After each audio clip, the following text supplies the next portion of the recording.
ஆனா ப்ரோ எனக்கு சலாரோட கேஜிஎஃப் நல்லா தான் இருக்கு. ஆனா என்ன தெரியல சலார் வந்து ஒரு மேஜிக் மாரி இல்ல சலார் ப்ரோ, ரிப்பீட் ஒரு வேல்யூ வந்து நிமிஷம். இல்ல அதிகமா இல்ல இருக்கு. ப்ரோ, சலார் நான் எவ்வளவு ஹைப்பாய் பார்த்தேன்னு உங்களுக்கு தெரியும். அது அறவேக்காடு தான். இதுல சலார் ஒண்ணும் இல்ல. அது மேட்டர் என்னன்னா, நம்ம சொன்னா பரவாயில்ல ப்ரோ. பிரசாந்த் நீல் இன்டர்வியூல சொல்றான். ஓப்பனா சொல்றான். நான் பாதி நல்லா எடுத்தேன். நான் வந்துட்டு 2 பெட்டரா எடுக்கிறேன்ட்டான். ஒரு ஏய் டைரக்டர் ஒத்துக்கிட்ட இதுதான்டா பிறகு டூ, நம்மளே இது பண்ணக்கூடாது. இதுதான்டா டூ. அது ஃபர்ஸ்ட் தான்டா எடுக்கணும். சலார் இல்ல ப்ரோ, சலார் 2 வருது. அது சொல்றான். அதுதான் அலெக்ஸ். இது செகண்ட் பார்ட் ம். தானே அவனுக்கு ரிலீஸ் பண்ணது. ஆமா, ஆமா. ஃபர்ஸ்ட் பார்ட் தானே இன்னும் இல்லையே. ஸ்டோரி எடுக்கல. ஃபர்ஸ்ட் அதான் ஏன் 2 பேரும் பிரிஞ்சாங்க அப்படின்னு சொல்லிட்டு ஓ, அது அந்த ஆக்சுவலா அதான் கதைப்படி ஃபர்ஸ்ட் பார்ட் கதைப்படி சொல்றீங்களா? அதான் இதுதான் டூ. கதைப்படி ஃபர்ஸ்ட் பார்ட். தெரியுது. Continuation bro. Alex bro, RTI நேத்து வீடியோ ஏடிஎம்கேல இருந்து ஐடி விங்ல இருந்து என்ன போட்டானுங்க? சம்பளம் போடலையாம் 4 மாசமா. கேக்குதா? ஏடிஎம் ஐடி அந்த அந்த இவன் ஒருத்தர் இருப்ப மத்திய அந்த சூடாலின்னு பாட்டு போட்டனே அவனுங்க தான் நேத்து போட்டிருந்தானுங்க 3 மாசம். முதல்ல இல்ல இல்ல ஏடிஎம்கேவே சென்ட்ரல் நம்பி இருக்கு. இவனுங்க தான் எதை நம்பி இருக்கானுங்க. கேக்குதா? எதை நம்பி அதான் புரியல. 4 மாசமா போடல. எலெக்ஷன்ல கிட்டத்தட்ட கண்டினியூஸா ஓட்டி எல்லாம் பார்த்தோம். ஓ, எலெக்ஷன்ல உழைச்சவனுக்கு காசு தரலையா? கண்டினியூஸா எலெக்ஷன் இப்ப கேட்கறது வரையும். நல்ல இதுதான். ஆமா, அப்போ கேட்கறது நல்ல இதுதான். ஏடிஎம்கே நாசமா போனா அவன் எதாவது யோசிப்பான். நீ நாசமா போயிட்ட, அது எனக்கு தெரியும். ஆனா காசு கொடுன்றான். அவன் என்ன பண்றது? அவன் 4 மாசம் கஷ்டப்பட்டு ஏடிஎம்கே மாசு, ஏடிஎம்கே சூப்பர்னு எதோ கூவிருப்பான். எலெக்ஷனுக்கு அப்புறமா கொஞ்சம் பேர் முட்டு குத்துனானுங்களே, ஈஸ்வர் மாதிரி ஆளுங்கெல்லாம் அவன் வந்து எங்க ஏதோ ஈஸ்வர் ஆளே இல்ல. பண்ணிட்டாங்க. நடுவுல வந்தான் போயிட்டான். ஒரு டைம் சீரியஸா பேசும்போது வந்தான், தரல. அதான் இப்ப டிஎம் பண்ணா வருவான். அவன் வராம இருக்கிறதே நல்லதான். அப்புறம் செஸ் கிளாஸ் எடுப்பான் ப்ரோ. நான் செஸ் பண்ணேன். வேற ஏதோ சொல்லுவான். எடப்பாடியின் ஆளுமை நிறைய எடுப்பான். எடப்பாடி ஆளுமை. ஆனா சீமான்ற ஒருத்தன் இல்லாமே போயிட்டான். எடப்பாடி எல்லாம் இல்லாம தொலைஞ்சு போயிடுச்சு. டிஎம்கேவே ரொம்ப லோயஸ்ட் இடத்துல இருக்கானுங்க. வாழ்க்கையில டிஎம்கே வரலாற்றுல இவ்வளவு கேவலமா இருந்தது கிடையாது, ஹிஸ்டரியிலேயே. ஏன்னா இப்ப கலைஞர் இருக்கும்போது அது வேற. கலைஞர்னு வருது. கருணாநிதி இருக்கும்போது வேற. கருணாநிதி போன பிறகு இப்போ கொஞ்சம் இது. இன்னொன்னு நான் என் பாயிண்ட் ஆஃப் என்ன பாக்குறேன், நான் ஏடிஎம்கேவன் இப்ப என் கூட நிறைய பேர் சொல்லுவானுங்க, என்னடா நான் கிளீன் பாலிட்டிக்ஸ் சொன்னீங்க, இவ்வளவு கேஸுக்கு எல்லாம் சேர்த்திக்கிறீங்க அப்படி இப்படின்னு சொல்லுவானுங்க. அவனுக்கு இதை 4-5 ரீல்ஸ் பார்ப்பானுங்க, ஏதாவது சொல்லுவானுங்க. ஆனா என் பாயிண்ட் ஆஃப் வியூ என்னன்னா, ஏன் அத்தனை பேர் அவ்வளவு இருந்தும் அவங்கள மக்கள் ஏன் ஜெயிக்க வைக்கிறாங்க? பணம் கொடுத்துருக்காங்க, நான் இல்லைன்னு சொல்லல. இப்பயும் நம்ம சைடு என்ன சொன்னாங்க, அவங்க மேல கேஸ் இருந்தா தொடரும், நாங்க எதுவும் கேஸ் எல்லாம் க்ளோஸ் பண்ண மாட்டோம்னு அவர் சிடிஆர் சொல்லிட்டாரு. நான் என்ன யோசிக்கிறேன்னா, அப்ப நம்மளுக்கு அந்த 2017-18 நடந்த அந்த நம்ம ஸ்ட்ரகிள் பண்ணோம் பாத்தீங்களா அந்த ஏடிஎம்கே பீரியட்ல, அப்ப கூட இல்ல, அம்மா இவங்க ஜெயலலிதா இருக்கும் 2014 சரி, தலைவா வரமும் சரி, இப்ப இருக்கிற சுச்சுவேஷன் டிஸ்மேண்ட்லிங் ஏடிஎம்கே மாதிரி தான் எனக்கு தோணுது. அவரா பண்ணல, பட் சுச்சுவேஷன் அப்படி அமையுது. இல்ல ப்ரோ, இப்போ இது எப்படின்னா, ஒன்னு பிராண்டிங் அது ஒன்னு மேல வரும்போது அதுக்கு கீழே இருக்கிறதெல்லாம் நாசமா போயிடும். இப்ப இது எப்படின்னா, நோக்கியா எவ்வளவு பெரிய இது இருக்கும், அது இப்ப இன்னைக்கு கிடையாது. ஆனா நோக்கியா இன்னைக்குமே டம்மி கிடையாது, அவன் மாசுதான். ஆனா அது நாசமா போனதுக்கு காரணம் நிறைய இருக்கும். ஏன்னா ஃபியூச்சர்ல எல்லாம் டெவலப் ஆனது நிறைய இருக்கும். இதே மாதிரிதான் ஏடிஎம்கே. ஜெயலலிதா இருக்கும்போது வரைக்கும் அது மாஸ். ஜெயலலிதா போன பிறகு அது இதுவாயிடுச்சு. ஆனா டிஎம்கே என்னைக்குமே அது கொரியன் செட்டு. அது நோக்கியாவும் இல்ல, அது எதுவுமே இல்ல. ஒரு கொரியன் செட்டை வச்சுக்கின்னு ஊரே ஏமாத்தி தெரிஞ்சிருந்தான். அதை தூக்கி போட்டுதான் இப்ப அண்ணன் ஒஸ்ட் வந்து உக்காந்துக்கிறாரு. ஓகே, இவர் மேல ரொம்ப அலிகேஷன் வருது. அவரு உயர்கல்வித்துறை அமைச்சர் அதான் இல்ல. இப்போ தளபதின்றது ஒரு இருக்கிறதுல ஒரு பிராண்ட் நியூ, ஒரு புது நியூ மாடல் போன் எடுத்துக்கலாம். ஏன் போன் சொன்னா எல்லாருக்கும் கனெக்ட் ஆகும், அதனால போன் சொல்றேன். இப்ப இந்த பிராண்ட் அழிக்கணும்னா அது ரொம்ப வருஷம் ஆகும். ரொம்ப வருஷம் இல்ல, அதுக்கெல்லாம் டஃப், ஏதாவது ஒரு காம்படிஷன் வேணும். ஆனா அதுக்கு பக்கத்துல இப்ப அந்த பிராண்ட் மொபைலுக்கு பக்கத்துல கூட இல்லாத அளவுக்கு எந்த போனும் கிடையாது. அதான் இதெல்லாம் பரவாயில்ல. திருவிழால வைக்கிற பட்டன் போன் எல்லாம் வந்து கத்தினுக்குது, ஏங்க நாங்களாம் முதலமைச்சர் ஆகக்கூடாதான்னு.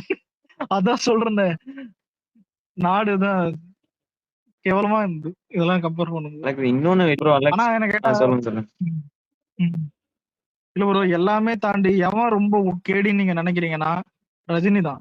ஏன்னா ஒருத்தன் நோவாம இந்த பாய்ஸ் படத்துல இந்த கோயில மயிலாப்பூர் கோயில்ல பத்துனுப்பான செந்தில், அதான் என்ன கேட்டா ரஜினி. உட்காந்த இடத்துல இருந்தே சாப்பிட்டுனே இருப்பான். அவனுக்கு வந்து டெய்லியும் எங்கெங்க ஃப்ரீயா சாப்பாடு போடுவாங்கன்னு தெரியும். அந்த டெய்லி எங்கெங்க ஃப்ரீயா சாப்பாடு போடுறதுன்னு தெரியறத ஒரு புக்கு போட்டு இன்னொருத்தவனை வாங்க வைப்பான். அதான் இது ஏன் சொல்றேன்னா, ரஜினி பண்ண வேலையே தான். அவன் இன்னொருத்தவனை தான் பண்ணுவான். அண்ணாமலையை கூப்பிட்டு கோத்து ஆமா. விடுவான், அவன் பொண்டாட்டியை கோத்து விடுவான், அடுத்து இப்ப தனுஷை கோத்து விடுறான். ஏன் இதெல்லாம் பரவாயில்ல. நம்மளுக்கு மெஜாரிட்டி கிடைக்காம தவிக்கும் போது நம்ம அண்ணெல்லாம் ஏன் வீட்டுல வீட்டுக்கு போய் போய் பேசு. சாப்பிட்டு, எனக்கு தெரிஞ்சு வீட்டுல போய் சாப்பிட்டு இருக்க கூட மாட்டாரு அவ்வளவு. ஏன்னா எவ்வளவு டிஸ்டன்ஸ் தெரியும். காரு கவர்னர் தான் பார்க்கணும், திரும்ப வரணும், திரும்ப பார்க்கணும். அவரு உண்மையில அலைச்சல். அந்த அலைச்சல் தான் அவரு அந்த மீட்லயே சொன்னாரு, இன்னும் கொஞ்சம் சப்போர்ட் பண்ணிருக்கலாம் அப்படின்னு. அதான் கண்டிப்பா வர எலெக்ஷன் நடக்கும் இது. அலெக்ஸ் ஆனா மேட்டர் என்னன்னா, பார்த்தேன். அது என்ன இன்னைக்கு ஆகஸ்ட் 24 வரை இந்த இடைக்காலத்துல நீட்டிக்கும் போட்டிருந்தாங்க.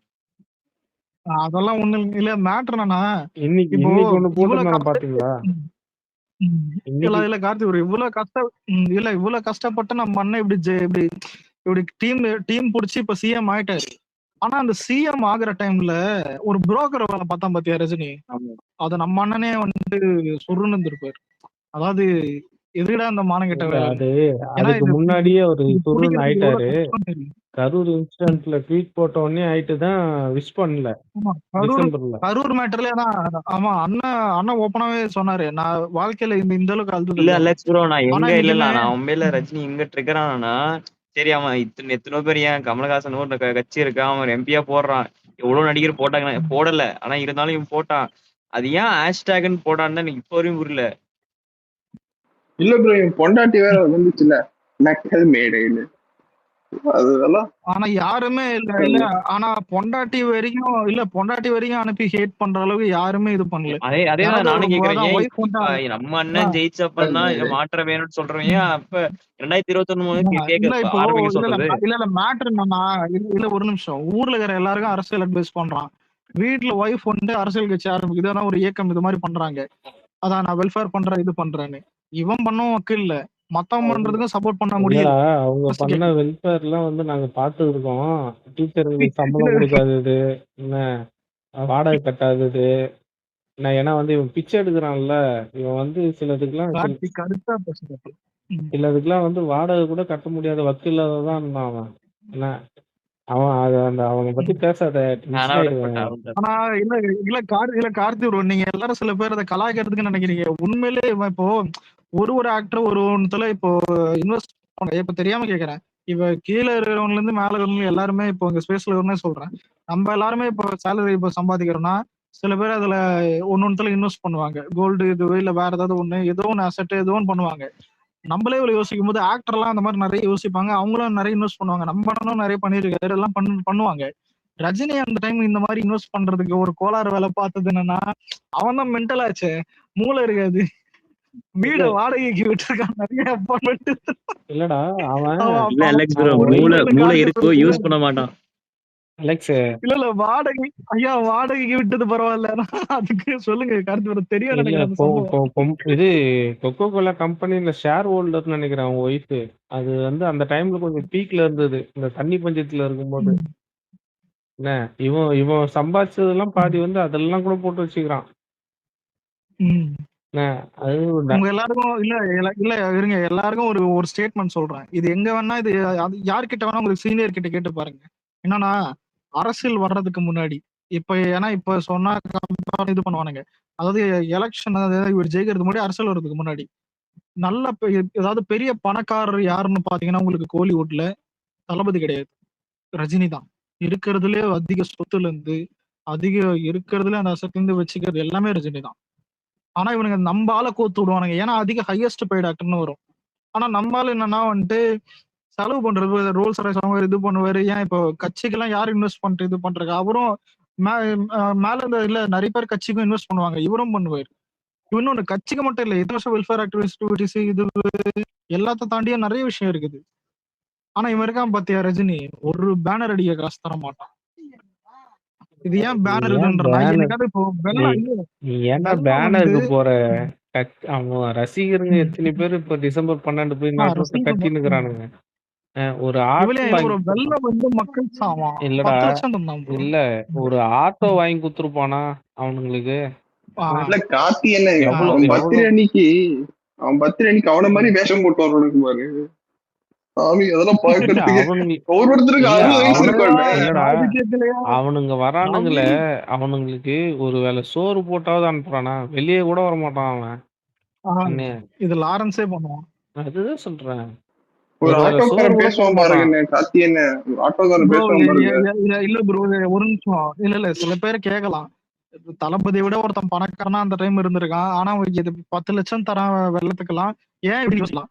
இப்போ விஜய் பார்த்தீங்கன்னா உங்களுக்கு டேரக்டர் இருப்பாங்க, அவரு ஏன் இப்போ இப்போ சோபா அவங்க அம்மாவே சொல்லியிருப்பாங்க, கார் வாங்கி தந்தாங்க, இது பண்ணாங்க, புரியுதா? நம்ம அண்ணனுக்கு வந்துட்டு அந்த பணத்து மேல வெறி இல்லை. ஏன்னா இது நார்மல்னு ஒண்ணு இருக்கும், பணம்ன்றது உங்களுக்கு நார்மல்னு ஒண்ணு இருக்கும். இப்ப இது எப்படின்னா, நான் வந்துட்டு இப்ப மிடில் கிளாஸ் இதுல இருக்கேன், சின்ன வயசுல இருந்து எனக்கு மிடில் கிளாஸ் இது இருக்கும். இப்ப என்னை விட ஒருத்தன் போர் இருப்பான், அவனுக்கு வந்துட்டு நான் என்ன பார்க்கும்போது இது பெட்டரா தெரியும். ஏன் இது சொல்றேன்னா, ரஜினி வந்துட்டு ரொம்ப டவுன்ல இருந்து வந்து அவன் எந்த அளவுக்கு டவுன், அது அவனே நிறைய கூலி தூக்குற தொழில் எல்லாம் வந்திருக்கான், ஏய் கூலி எல்லாம் பீச் செஞ்சிருக்கான், மூட்டை பீச்சில் தூக்குற இது. பீச்சில் படுத்து இருந்திருக்கிறான்டா அவன். ஆமா, அதான் பீச்ல ஓரமெல்லாம் படுத்திருந்தான் பிளாட்ஃபாரத்துலாம். அப்புறம் கண்டக்டர் எல்லாம் ஆயிருக்கான். கண்டக்டர் ஆகி சம்பாதிக்கிற போது அதுக்கப்புறம் தான் வந்துட்டு ஆக்டர் ஆகுறான். அவனுக்கு படிப்படியா அவனால பணத்தோடைய அவனுக்கு அருமை தெரியும். இப்ப நீங்க நினைக்கலாம், இப்ப தளபதிக்கு அருமை தெரியாது, அதாவது மேட்டர் இல்ல. தளபதி வந்துட்டு உங்களுக்கு மத்தவங்களுக்கு கொடுக்கும் போது அவருக்கு வயிறு எரியாது, புரியுதா? திருட்டு புறன்னு கொடுத்துருவாரு. ஏன்னா அந்த ஒரு சின்ன வயசுல இருந்து வர்றதான ஹேபிட்.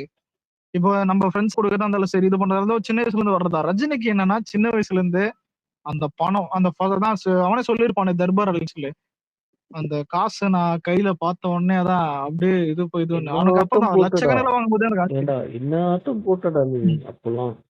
அதான் இன்னைக்கு வரைக்கும் ஒரு 1 கோடி எடுத்துக்கும். 1 கோடிலாம் அவனுக்கு ரொம்ப கம்மி. அந்த 1 கோடி கூட கவர்மெண்ட் கொடுத்தது கிடையாது. எவனாவது ஒரு ரஜினி ஃபேன் எவனாவது அந்த ஒருத்தர் 2015 ஃபிளட் அப்ப ராகுபால் லாரன்ஸ் 1 கோடி, நம்ம அண்ணன் 5 கோடி, இந்த நாய் 10 லட்சம். ஆமா, இதுல கொடுமை என்னன்னா, நீங்க அதை தளபதி மட்டும் 5 கோடி சொல்றீங்க. இல்ல கொடுக்கும்போது இல்ல பார்த்தா, நீங்க அதை மட்டும் சொல்றீங்க.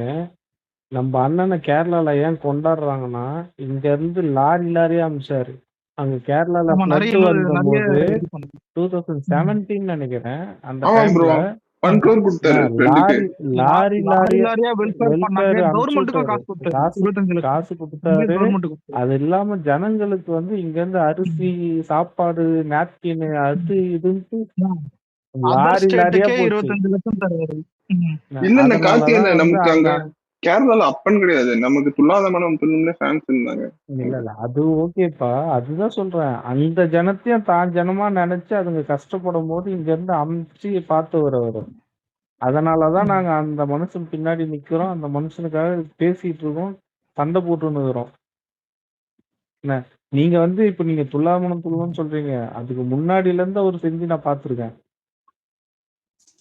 நான் அது சொல்ல ப்ரோ, நான் தெரியாம கேட்கிறேன், ஒரு நிமிஷம் ப்ரோ. இல்ல இப்போ நம்மள இருக்கிறவன் யாராவது இங்க ஆக்டர் ஆயிட்டான்னு எடுத்துப்போம், இல்ல ஆக்டரை விடுங்க, பெரிய பிசினஸ் மேனா இருக்காங்கன்னு எடுத்துப்போம், இல்ல ஒரு செலிபிரிட்டி தான் செலிபிரிட்டின்னு எடுத்துப்போம். உங்ககிட்ட அவ்வளவு கோடி காசு இருக்குது, இந்த மாதிரி இப்போ நாடே மூழ்கி நாசம் போகுதுன்னா, நீங்க வந்துட்டு இப்போ வந்துட்டு ஒரு ஹெல்ப் பண்ணீங்கன்னா அது ஊருக்கே தெரியும், ஏன்னா செலிபிரிட்டின்னு. இப்போ இது எப்படின்னா, தளபதி ஹெல்ப் பண்ணா ஊருக்கு தெரியும், அஜித் ஹெல்ப் பண்ணா, அஜித்தே கொரோனா டைம்ல 1.5 கோடி எது கொடுத்தது, அதுக்கு மேல எதாவது கொடுத்ததுன்னு நினைக்கிறேன். அதான், ஆனா ஒரு டைம் ஆச்சு 1 கோடி கொடுத்துருக்காரு போல, அதே விட்டுறலாம். 10 லட்சம் மேல ஏதாவது கொடுத்துருக்கானா ரஜினி? ஏன் இது அடிக்கடி சொல்றேன்னா, ரஜினி தான் வந்துட்டு ஹையஸ்ட் மோஸ்ட் பெய்ட் ஆக்டரா 2018 வரைக்கும் இருந்தது. ஏன்னா 2.0 அதான் இப்ப இது வந்து. அதுக்கப்புறம் தான் விஜய் வந்து டாமினேட் பண்ணி இது பண்ணி அதுக்கப்புறம்லாம் வந்தாரு. அதாவது டாமினேட் பண்ணி வர்றதுக்குள்ளேயே ஒரு இதான், இப்போ இவர் சொன்ன மாதிரி தான், லாரன்ஸ் கொடுக்கும்போது பார்த்தா அப்பயே 5 கோடி, விஜய் வந்துட்டு 5 கோடி டொனேட் பண்ணும்போது பார்த்தா அவருக்கு வெறும் 30 கோடி தான் சேலரி, 30 கோடி கிடையாது. ஆனா ரஜினி 1 கோடி சர்க்கார் சேலரியும் நீங்க 2.0 சேலரியும் போட்டு பாருங்க கூகுள்ல. இல்ல அலெக்ஸ் தானே, அலெக்ஸ் ப்ரோ நம்ம ஃபர்ஸ்ட் வாங்குறது இதுல தானே, பீஸ்ட் தான் 100 வாங்கணும் ஃபர்ஸ்ட். பீஸ்ட் தான் ஃபர்ஸ்ட் 100 வாங்கினது. அதான் சொல்றேன், இவர் கஷ்டப்பட்டு அங்கிருந்து உழைச்சு வந்து பீஸ்ட்ல 100 வாங்குவாரு, இவர் 2018 100 வாங்கிட்டான். எனக்கு அதுல இன்னொன்னும் இருக்கு. இதுக்கப்புறம் வந்து தமிழ் சினிமால எந்த ப்ரொடியூசரும் அண்ணனை வச்சு படம் எடுக்கிற அளவு, காசு கொடுக்குற அளவு, சம்பளம் கொடுக்குற அளவுக்கு ஒரு ப்ரொடியூசர் இல்ல. அந்த அந்த லெவல் உங்களுக்கு அந்த பொழைக்க லெவல் இல்லையா? இல்ல இல்ல அந்த உங்களுக்கு லெவல்ல போய் உங்களுக்கு ஒரு தொட்டுட்டாரு நிமிஷம் அவரு. உங்களுக்கு இல்ல உங்களுக்கு பொழைக்க தெரியல. லைக்கா நாசமா போனாலும் 4 படம் பண்றாரு இப்ப ரஜினி. அப்படி பண்ணணும். இதே மாதிரிதான் சன் பிக்சர் எல்லாத்துலயும். இதுல ரஜினி கை வச்சதுல யாரு ரிஜெக்ட் பண்ணாங்கன்னா அர்ச்சனா கல்பாத்தி ஓப்பனாவே சொல்லியிருப்பாங்க. இல்ல எங்களால அதான் 80 கோடியே இவ்வளவுதான் கொடுக்க முடியும்னு இருக்காங்க சேலரி. ரஜினிக்கு சுருன்னாயிட்டு. ஏன்னா போட அதான் நீ விஜய் விட கம்மியாகுது. அதான் எப்படி அது? அலெக்ஸ் ப்ரோ இல்ல ஒரு டவுட். ம். நான் வந்து கிருஷ்ணகிரி, ம், கோயம்புத்தூர் இருக்கேன். ம், இப்ப என்ன ஒரு இஷ்யூ ஆச்சுன்னா, அங்க 2 எம்எல்ஏ தான் இருக்காங்க நம்மளுக்கு. ம், ஒண்ணு வந்து கிருஷ்ணகிரிக்கு வந்து முகுந்தன், இன்னொன்னு இளையராஜா வந்து ஊத்தங்கரை. ம், இவங்க மினிஸ்டர் கீர்த்தனா வந்திருந்தாங்க ஒரு 2 நாளைக்கு முன்னாடி நினைக்கிறேன். ம், இப்ப அங்க அபிஷியலா அங்க 6 கிட்டத்தட்ட அங்க இப்ப 2 எலக்ட் ஆன 2 எம்எல்ஏ வந்து மாவட்ட செயலாளர் கிடையாது. ம், அங்க ஆக்சுவலி 4 தான் இருக்காங்க. ஒசூர், தளி, கிருஷ்ணகிரி, பருகூர். ம். அங்க என்ன ஆச்சுன்னா, இப்ப அதிகமா இப்ப எம்எல்ஏ டாமினன்ட் தாண்டி மாவட்ட செயலாளர் தான் எல்லா ஈவெண்ட்லயும் கலந்துக்கிற மாதிரி இருக்கு நியூஸ் வந்துச்சு. நான் என்ன கேக்குறேன்னா, இவரு இந்த அரசு விழா தாண்டி ஒரு கட்சி சார்ந்ததுன்னா பிரச்சனை இல்ல. எல்லா அரசு நிகழ்வுலயும் மாவட்ட செயலாளர் தான் முன்னணி இருக்காங்க. இதனால அவங்க தான் பண்றாங்கன்னு ஒரு இஷ்யூ பாலிமர்லயும் வந்துச்சு பார்த்தேன். அது என்ன பண்ணாங்கன்னா, அங்க இருக்க ரிப்போர்ட்டர்ஸ் பாலிமர் வந்து ஃபோன் பண்ணி கேட்டாரு மாவட்ட செயலாளருக்கு. ம். அவர் என்ன சொல்றாரு, இல்ல சார் நான் அங்க எங்க பொறுப்பு அமைச்சர் வர்றாங்க, நாங்க தான் பாத்துக்கணும் அப்படின்னு சொல்லிட்டு அங்க ஒரு பிஆர்ஓ இருக்காருன்னு சொன்னாரு. அவன் என்ன பண்ணான், ரிப்போர்ட்டர் திரும்ப உடனே கால் பண்ணி அந்த பிஆர்ஓ கால் பண்ணி, இல்ல சார் நீங்க நேர்ல வாங்க பேசிக்கலாம், நீங்க நேர்ல வாங்க அப்படின்ட்டாரு. அப்படின்னு சொன்னா அவன் அந்த ரிப்போர்ட்டர் வந்து பாலிமர் சொல்லியிருந்தான், பாலிமர் எடுத்து போட்டிருந்தான். என் கேள்வி என்னன்னா, அப்படி வரலாமான்னு கேக்குறேன். தப்பா இல்ல ரைட்டா? இல்ல எனக்கு புரியல. நீ வந்து பொறுப்பு அமைச்சர்ன்னு எல்லா ஏரியாவுக்கும் பிரிச்சு குடுத்துட்டாங்க தல. இல்ல கார்த்தி ப்ரோ, புரியுது எனக்கு. ம். இந்த ஒரு மாவட்ட செயலா இருக்கவங்க அரசு நிகழ்ச்சியில வரலாமா? மாவட்ட செயலாளர்ல அரசு நிகழ்ச்சியில வரலாமா? மாவட்டத்துல வரமாட்டாங்க. அரசு நிகழ்ச்சியில அவங்க வந்து மினிஸ்ட்ரி எம்எல்ஏ தான் வருவாங்க. அவங்களுக்கு கூட இவங்க நிப்பாங்க. ஏன்னா வந்து அவங்க தான் வந்து அங்க அந்த ஏரியாவோட இது ஆளுங்களுக்கு தெரியும். மெயின் அங்க சைடு நிக்கலாம். அதெல்லாம் தப்பு இல்ல. அவங்க இல்ல அவங்க ஃப்ரண்ட்லயே அவர் தான் இருக்காரு. ஃப்ரண்ட் கலெக்டரோட அவர் தான் இருக்காரு. இல்லப்பா கலெக்டர் கூட அவங்க இருக்க மாட்டாங்க. அவங்க ஏன் கார்த்தி என்ன கலெக்டர் கூட கோஆர்டினேட் பண்ணுவாங்க. இல்ல கார்த்தி என்ன அந்த காங்கிரஸ் மினிஸ்டர் மேல நிறைய அலிகேஷன்ஸ் வருது. விகடனே போட்டிருக்கான். அத நானும் பார்த்தேன். அது விசாரிப்பாங்க பழனிதி. அது விசாரிக்காமலாம் இவரு சொந்த கட்சிக்காரனே விட்டு வைக்க மாட்டாரு. ஒண்ணும் இல்ல. அதான் இல்ல இப்போ ஒண்ணு சொல்றேன். காங்கிரஸ் நம்ம கூட வந்துட்டாங்க. இன்னொன்னு காங்கிரஸ் வந்து எது பண்ணாலும் நம்ம பாத்தீங்கன்னா கம்யூனிஸ்ட்ல 50 அதான் வருஷம் நம்ம கழிச்சு கட்சி அவங்க ஆயிருக்காங்க. என்ன அவங்க இந்த மாதிரி பண்ணி அவங்க சீக்கிரம் அவங்க தலையில மண்ணை வாரி போட்டுக்க மாட்டாங்க. அது வந்து கொஞ்சம் பாப்பாங்க. பார்த்துட்டு வரும் ஆனா ப்ரோ நியூஸ் ஆனா ப்ராப்பரா ஆனா வரட்டும். ஒரு நிமிஷம் கார்த்திக் bro. ஒரு உண்மை என்னன்னா டிஎம்கே பீரியட்ல இந்த காங்கிரஸை விட இப்ப நல்ல ஃப்ரீடம் அவங்களுக்கு இருக்குது. இன்னும் ம். நல்லாவும் வளரலாம். இன்னும் ஏன் இப்ப இதுதான் கரெக்ட் டைம். ஓப்பனா சொன்னா தமிழ்நாட்டிலயும் நிறைய ஒரு சில இடத்துல பிஜேபி இன்னும் இருக்குது. நீங்க அதை ஜெயிச்ச இடத்துல இது ஓட் பேக்கிங் வந்த இடத்துல பார்த்தாலும் தெரியும். எனக்கு கேட்டா இது காங்கிரஸ் நீங்க இல்ல bro, இதான் அரசியலா கரெக்ட் டைம்ல இல்ல இல்ல இல்ல இல்ல bro, ஒரு ஒரு நிமிஷம். நிமிஷம் அலெக்ஸ். தளபதி பேரை வச்சு காங்கிரஸ் டெவலப் பண்ணலாம். ஆனா இவங்க இந்த மாதிரி பண்றாங்களான்னு தெரியல. சொல்லுங்க. இல்ல இது நீங்க அப்படி மட்டும் பார்க்காத பழனிதி. நீ நேத்து வந்து ஆளுநர் மூலியமா பட்டம் கொடுத்துருக்குறாங்கல்ல. ம். ஆமா கேக்குதா? ஆமா கேக்குது. சொல்லுங்க. அதுக்கு வந்து இவர் போல புரியுதா? இவங்க வந்து அதை அவாய்ட் பண்ணிருக்காங்க. அதுக்காக கூட இருக்கலாம். இது அரசியலா பாருங்க. இது வந்து இதுக்கப்புறம் சினிமா கிடையாது. இது அரசியலா பாருங்க. இல்ல அவர் கார்த்தி வந்து என்ன பிஜேபி என்னோட பர்சனல் விஷயம் வந்து இந்த கம்யூனிஸ்ட் சொன்னாங்கல்ல, நாங்க உள்ளாட்சியில தனியா போவோம் உள்ளாட்சி தேர்தல்ல போயிடுங்கன்னு நான் சொல்றேன். இல்ல போட்டோன்றேன். இப்ப இல்ல, அதாவது வந்து எனக்கு உங்களுக்கு ஒண்ணு சந்தோஷம் இல்ல. புரியல. 85% நம்ம நிக்கிறாங்க. எல்லாருக்குமே அதுதான். கம்யூனிஸ்ட் பிடிக்கும். இந்த ஒரு நிமிஷம் மதன கம்யூனிஸ்ட் பிடிக்குமோ பிடிக்காது? மதன் இல்ல பழனிது. எனக்கு பிடிக்காது. எனக்கு கம்யூனிஸ்ட் பிடிக்காது. அதான் இல்ல இப்ப பயமுள்ள எதுக்கு ஆர்வமாகுதுன்னு புரியுதா?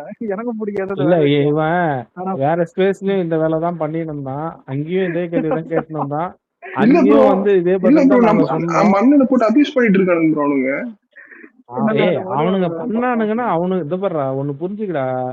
நீ கூட சேர்ந்து கட்சி வளர்க்கதான் பாக்கணும். அதை விட்டுட்டு நீ கூட சேர்ந்து இவர் அபியூஸ் பண்ணிருந்தேன்னா உன் கட்சி இன்னும் கீழே தான் போகும்.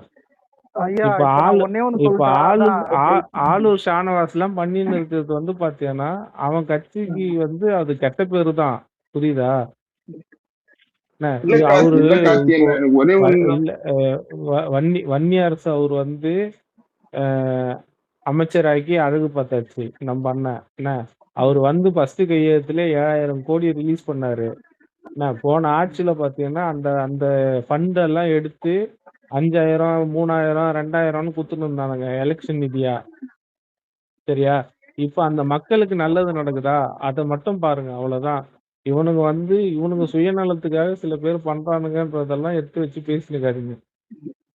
இவன் இந்த ரஞ்சித்தா இருக்கட்டும், அவனா இருக்கட்டும், இவனா இருக்கட்டும், இது ஆதவ் சொன்ன மாதிரி வருஷத்துக்கு 5,000 கோடி 25,000 கோடி வந்து இப்ப அவரு இது பண்ணிட்டு இருக்காரு, அந்த மக்களுக்கு செலவு பண்ணிட்டு இருக்காரு. அது இல்லாம எல்லா இடத்துலயும் அவர் போயிட்டு வேலை செய்யறாரு, எல்லாரையும் போய் பாக்குறாரு, மலை கிராமம் வரைக்கும் போயிட்டு வராரு. அவரோட இதுவும் கரெக்டா செஞ்சுட்டு இருக்காரு. கீழே இருக்கிற அல்லு சில்ற இது இந்த எப்படி சொல்றது, சுய லாபத்துக்காக இருக்கிறவனுங்க தான் வந்து இந்த மாதிரி வேலை எல்லாம் பார்த்துட்டு இருக்கானுங்க. இதெல்லாம் பெருசா எடுத்துக்காம இல்ல நம்ம வந்து கார்த்தி நல்லது என்ன நான் செய்யணும். சொல்றது மொத்தமே நம்மளே வந்துருவோம் 85% நின்னோம்னா. இல்ல ஒரு நிமிஷம். இல்ல அது புரியுது. முதல்ல இப்ப எம்ஜிஆரை விட ஒரு நல்லாட்சி தளபதி கொடுத்தாலும் திட்டுறதுக்கு இருப்பானுங்க. அவனுக்கு வயிற்றுல திட்டுவானுங்க அலெக்ஸ் அவனுக்கு வயிற்றுல பேசிட்டு இருக்கானுங்க. என்ன இவனுக்கு அதாவது வந்து இவனுக்கு என்ன எதிர்பார்த்தானுங்கன்னா, இவருக்கு எதுவுமே தெரியாது, வந்தா ஈஸியா மிளகா அரைச்சலான்னு பார்த்தானுங்க. இந்த மனுஷன் ஃபுல்லா அரசியலை கத்தி குடிச்சிட்டு வந்திருக்கா போல. ஒரு மூவும் ஒன்னும் வந்து இவனுக்கு எதிர்பார்க்காததான் இருக்குது. என்ன அதனால வந்து அவனுங்களால ஒண்ணும் பண்ண முடியல. இப்போ காலம் திரும்ப அடிக்க விட்டாரு திராவிட கழகத்துக்கு ஏதோ போராட்டத்துக்கான இல்லப்பா. அவரு வந்து எப்படின்னா அவர் வந்து எப்படி சொல்றது, அவரு வந்து மதில் மேல இருக்கிற பூனை மாதிரி. அவரு இந்த பக்கம் குதிக்கிறதா, ஆமா இந்த பக்கம் குதிக்கிறதா, இந்த பக்கம் குதிக்கிறதா, இந்த பக்கம் குதிக்கிறதா, அந்த பக்கம் குதிக்கிறதான்னு தெரியல. என்ன சப்போஸ் வந்து தவறான ஸ்டேஜ்ல குஸ்டார்னு அவரோட அரசியல் அஸ்தமனம் ஆரம்பிச்சிடும், அவ்வளவுதான். சொல்லு மாதன. குளத்தூர் ரீகவுண்டிங் என்னாச்சு? 5 நாள்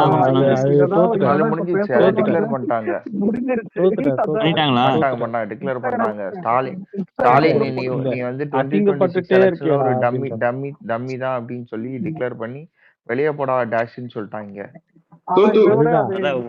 வரலாற்றுல ஒரே தேர்தல எனக்கு என்ன ஞாபகம் வந்ததுன்னா, இல்ல அலெக்ஸ் இப்ப நீ ஃபெயில் ஆயிருக்கன்னு வச்சுப்போம், நீ ஆல்ரெடி நல்லா எழுதணும்னு தெரியும், நீ ரிவல்யூஷன் போடுங்க.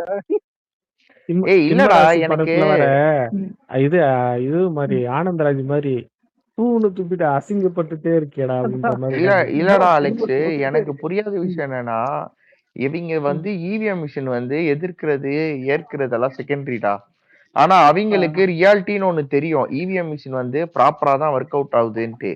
ஏன்னா இவிஎம் மிஷின்ல நீ பிரிண்ட் தான் எந்த ஓட்டு போடுறியோ இமிடியேட்டா உனக்கு ரைட் ஹேண்ட் சைடோ லெஃப்ட் ஹேண்ட் சைடோ அந்த பாக்ஸ்ல உன்னோட டிக்கெட் வந்து விழுகுது, கரெக்டா?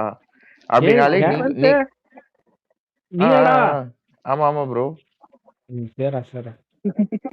யாரு கருத்தா பேசுனியா? நான் உள்ள போய் பாக்குறேன், யாரா இவன் கருத்தா பேசுறான்னுட்டு. ரேவந்தா? என்னடா இது? சும்மாதான். அவன் ரஜினி தவிர எல்லாம் கரெக்டா தான் பேசுவான். ரஜினி சும்மா அவனை எந்த போஸ்ட் போட்டாலும் நான் போய் கீழே வந்து சும்மா அவனை கிண்டல் பண்ற மாதிரி தானே போட்டுக்கிறேன். சொல்றேன். இல்ல ரேவந்த் நீ சொன்னது கரெக்ட் தான், கண்டினியூ பண்ணு.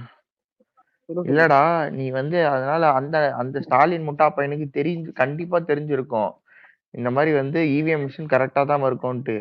இருந்தாலும் இந்த முட்டா பையனுக்கு ஏதோ ஒரு முட்டா பையன் போய் ஐடியா கொடுத்து அந்த முட்டா பையன் போயிட்டு ரீஅப்ளை பண்ணி, எனக்கு தெரிஞ்சு திருச்சி கிழக்குல இருந்து ஒருத்தர் இருக்கான்ல, அவன் தான் நினைக்கிறேன். 2ஆவதா தோத்துட்டு நான் 2ஆவது வந்த என்ன வந்து எம்எல்ஏ ஆக்குங்கனால அவன் ஐடியா கொடுத்துருப்பான்னு நினைக்கிறேன். அதான் அவன் பேர் என்ன, சகாயமா இனிகோ நீங்க இதுல வேற எனக்கு ஆனா நான் ஆர்டி சேகர் கூட வந்து வாய் உள்ளடா. ஆக்சுவலா பாத்துன்னு வச்சுக்கோங்க, ஆர்டி சேகர் வாய் உள்ள. ஆர்டி சேகர் எப்படி பண்ணானா, இங்க இருக்கிற ஆள் தேவையா இல்ல அங்க இருக்கிற வெளி தொகுதியில இருந்து தேவையா அப்படிதான் ஆர்டி சேகர் பிரச்சாரம் பண்ணா த்ரூ அவுட் ஏரியா ஃபுல்லா. ஆனா இனிகோ விருத்திராஜ் எல்லாம் என் தொகுதியில எல்லாம் எனக்கு எதிரா நின்று ஜெயிச்சிட முடியும்.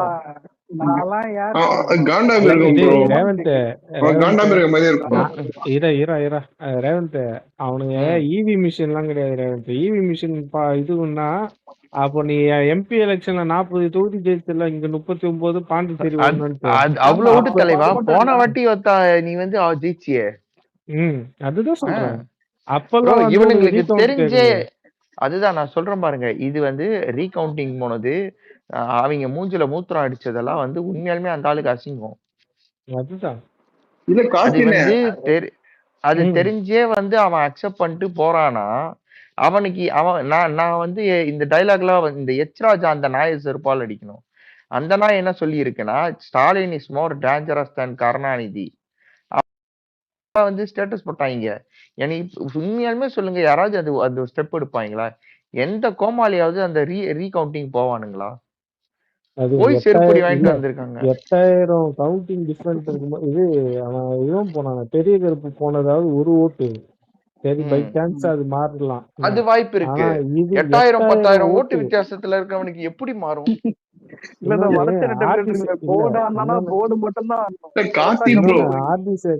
ஆர்டி சேகர் வந்து 3 வாட்டி கண்டினியூஸா ஜெயிச்சவன். அவன் வாய மூடினான். இனிகோ இறைவராஜ் வந்து ஆர்டி சேகரை விட இல்ல, ஆர்டி சேகரை விட வந்து ஆர்டி சேகரே ஒரு டம்மி தான் ப்ரோ. நான் சொல்றேன், எனக்கும் தெரியும்டா. அவன் வந்து 2018லயோ அந்த இடைத்தேர்தல் பை எலெக்ஷன்ல ஜெயிச்சான் 2021. சோ பேசிக்கா அவன் வந்து 10 இயர்ஸ்லாம் வந்து எம்எல்ஏவா இல்ல. அவன் வந்து 8 இயர்ஸோ 7 இயர்ஸோ தான் 7 இயர்ஸ் இருக்கான். பிளஸ் உங்களுக்கு